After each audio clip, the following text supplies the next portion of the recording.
Hey everyone, how it's going? This is Agastya here and welcome back to another video of mine। और आज की video का topic होने वाला है how to get positive in life. मतलब कैसे आप अपना बिहेवियर ऑप्टिमिस्टिक कर सकते हो पेसिमिस्ट से। मान लो आप जब भी आपने मान लो कोई न्यू स्टार्टअप स्टार्ट किया, ठीक है, आपने एक स्टार्टअप स्टार्ट किया, आपका बिज़नेस अच्छा चल रहा है, बट जब आपने स्टार्ट किया सो यूर लाइक क्या हो कि अगर मेरा ये स्टार्टअप फेल हो जाए, क्या हो कि अगर मैं ज़्यादा रेवेन्यू जनरेट ना कर पाऊँ, क्या हो कि मेरी अगर सेल्स कम हो जाए, क्या हो क्या ये मेरा बिज़नेस ठप हो जाए। तो ऐसा माइंडसेट से आप कैसे अपना माइंडसेट बदल सकते हो टू एन ऑप्टिमिस्ट माइंडसेट, जो कि काफ़ी हेल्प करता है इन manifestation as well, in spirituality as well, or behavior as well, and your actions as well. So optimistic is everything. Being optimistic person is everything. Being an optimist person, like Elon Musk ही कहता है कि I would rather be an optimist with an average idea than to be a pessimist with a world class idea. So आप इसी से guess कर सकते हो कि एक ऑप्टिमिस्ट रहना आपके लिए कितना बेनिफिशियल है in business and in every aspect of life. I mean come on, optimistic किसको नहीं होना होता, और कौन पेसिमिस्ट अपनी लाइफ में सक्सेसफुल हुआ है? No one. आपको लगता है कि अगर जब एलॉन मस्क ने टेस्ला बनाना स्टार्ट किया होगा या फिर स्पेस एक्स बनाना स्टार्ट किया होगा, तो वो सोचता होगा कि यार क्या हो अगर मेरा फील्ड प्लान ठप हो जाए? बल्कि उसके तो 3 रॉकेट फेल हुए थे भाई। 3 रॉकेट फेल होना कोई कम बात नहीं होती है, काफ़ी एक it's a really big deal. And उसने तब भी वो अपना ऑप्टिमिस्टिक बिहेवियर नहीं बदला था। He was still an optimist, he wasn't like वो ये नहीं सोच रहा था कि यार कि मैं बैंकक्रप्ट हो गया हूँ और अब मेरा क्या होगा, अब मेरी लाइफ का क्या होगा। He wasn't thinking like that. He was like कि होगा तो होगा, सक्सेसफुल होऊंगा तो होऊंगा ही। It was like उसने एक इंटरव्यू भी दिया था जिसमें he was saying that I never give up. So वैसा आपको अपना माइंडसेट बनाना है। एंड वैसा करने के लिए तो काफ़ी सारे वेज़ हैं, बट उनमें से मैं आपको कुछ वेज़ के बारे में बताऊंगा। So the first way is gratitude journaling. Yes, gratitude journaling. और ग्रैटिट्यूड जर्नलिंग क्या होती है कि आपको अपने पूरे दिन की जर्नलिंग करनी है कि क्या आपने आज एक्सपीरियंस किया जिसके लिए आप ग्रेटफुल हो।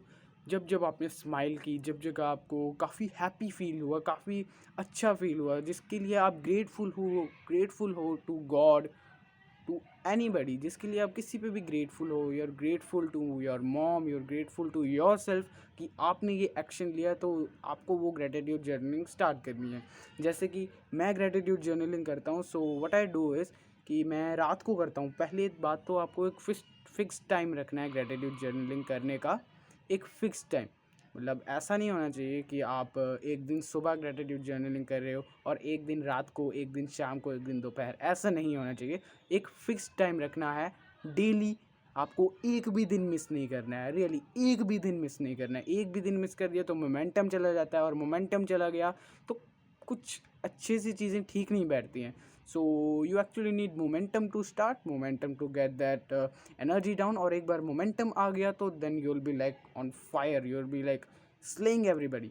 सो आपको पहले तो अपना पूरा जो दिनचर्या है, मैं आपको क्या वो करूँगा, आपको बताऊँगा कि आपको कब करना चाहिए। वो है रात का टाइम। रात का time is the best to start gratitude journaling. I would suggest कि आपको रात के टाइम पे ही ग्रेटिट्यूड जर्नलिंग करनी चाहिए, बिकॉज आपने वो पूरा दिन फिर नोटिस किया होता है, आपने वो पूरा दिन फील किया होता है, आपने वो पूरा दिन एक्सपीरियंस किया होता है। तो रात के टाइम पे आपको ग्रेटिट्यूड जर्नलिंग करनी है। और ग्रेटिट्यूड जर्नल का एग्जांपल मैं देता हूँ, जैसे कि मेरा आज का दिन गया है, तो आज मैं क्या लिख सकता हूँ। जैसे कि मैंने अपनी एआई ऐप पे काम किया है, तो I can write like I am grateful for, ऊपर बड़ी बड़ी heading, for fixing an error, fixing a major error in my AI SaaS app, or complimenting 10 people today, है ना, and talking a lot with like your friends, making your friends laugh and having a, और जैसे कि आज मैंने stage पे performance भी दी, so I am grateful for giving a really nice stage performance. और ऐसी 3 से 5 चीज़ें आप लिखनी है। आप चाहो तो आप ज़्यादा भी लिख सकते हो, बट मैं तो काफ़ी सारी चीज़ें लिखता हूँ, because I am grateful for everything, my life is going pretty good right now. So मैं वो सब चीज़ें लिख सकता हूँ, बट आपकी अगर मिनिमम टू मिनिमम आपको 3 से 5 चीज़ें लिखनी ही लिखनी है। 3 5 से ज़्यादा भी हो सकती हैं, बट 3 तो आपको कम से कम लिखनी ही लिखनी है। तो first topic is done and the second thing is meditation. Yes, आपको मेडिटेशन करनी है, आपको मेडिटेट करना है।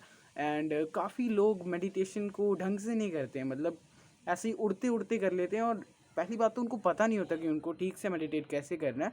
सो मैं बताता हूँ आपको। मेडिटेट करने के लिए फ़र्स्ट ऑफ ऑल एक शांत जगह पे बैठना होगा, एक शांत जगह पे जहाँ पे कोई आपको चिल्ला नहीं रहा है, कोई बड़बड़ नहीं कर रहा है। एक शांत जगह पे, मान लो अपने कमरे में चले जाओ आप और वहाँ पे मेडिटेट कर लो।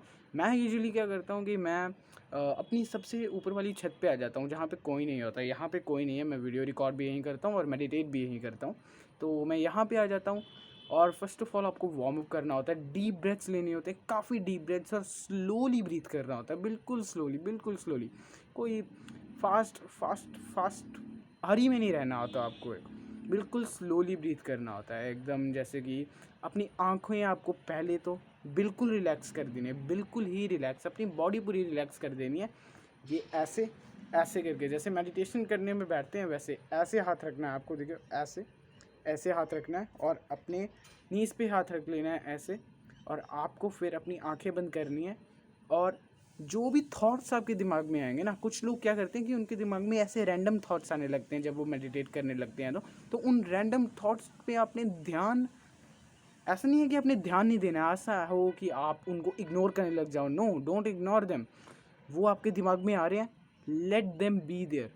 जो वो कर रहे हैं उनको करने दो, लेट देम बी देयर। आपने उन पे फोकस ही नहीं करना है। कुछ लोग क्या करते हैं कि और ज़ोर डालते हैं कि वो थॉट्स ना आए दिमाग पे। No, that is wrong. आपको अपने दिमाग को शांत करना है, अपने माइंड को शांत करना है। जो आपके पूरे दिनचर्या से आपका माइंड फक्ड अप हो रखा है, आपने उसको शांत करना है। तो एकदम रिलैक्स हो जाना है। You don't have to focus on anything right now. आपको सिर्फ अपनी ब्रीथिंग पे फोकस करना है। ब्रीथ इन,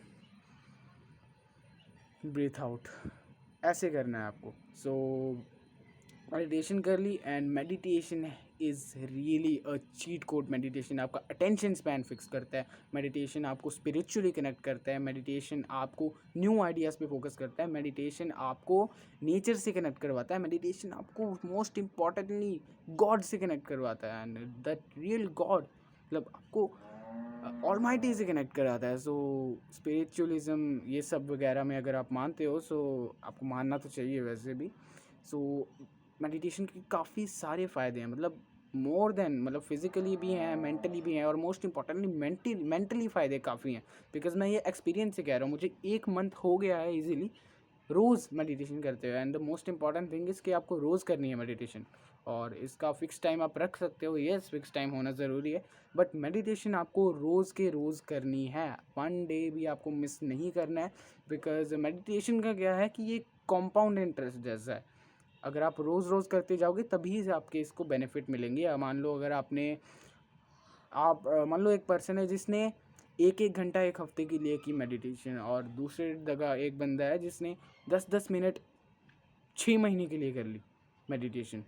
सो लॉन्ग टर्म में तो वही बंदा जीतेगा ना जिसने 6 महीने के लिए कर ली, और मोस्ट इम्पॉर्टेंटली वो डिसिप्लिन भी डेवलप कर रहा है। सो दैट्स वाई आपको डेली करना है, और एक भी दिन स्किप नहीं करना है। और एक दिन स्किप हो भी गया कोई बात नहीं, बट आपको ये करना है कि आप कभी भी 2 दिन स्किप ना करो।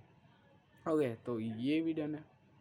And the third thing is कि आपको अपनी डाइट पे फोकस करना है। यस, क्योंकि आपके अगर अंदर के हार्मोन्स ही अच्छे नहीं होंगे, then you will be like आप ख़त्म हो अगर आपके हार्मोन्स ही अच्छे नहीं होंगे। So you have to work out, you have to focus on your diet.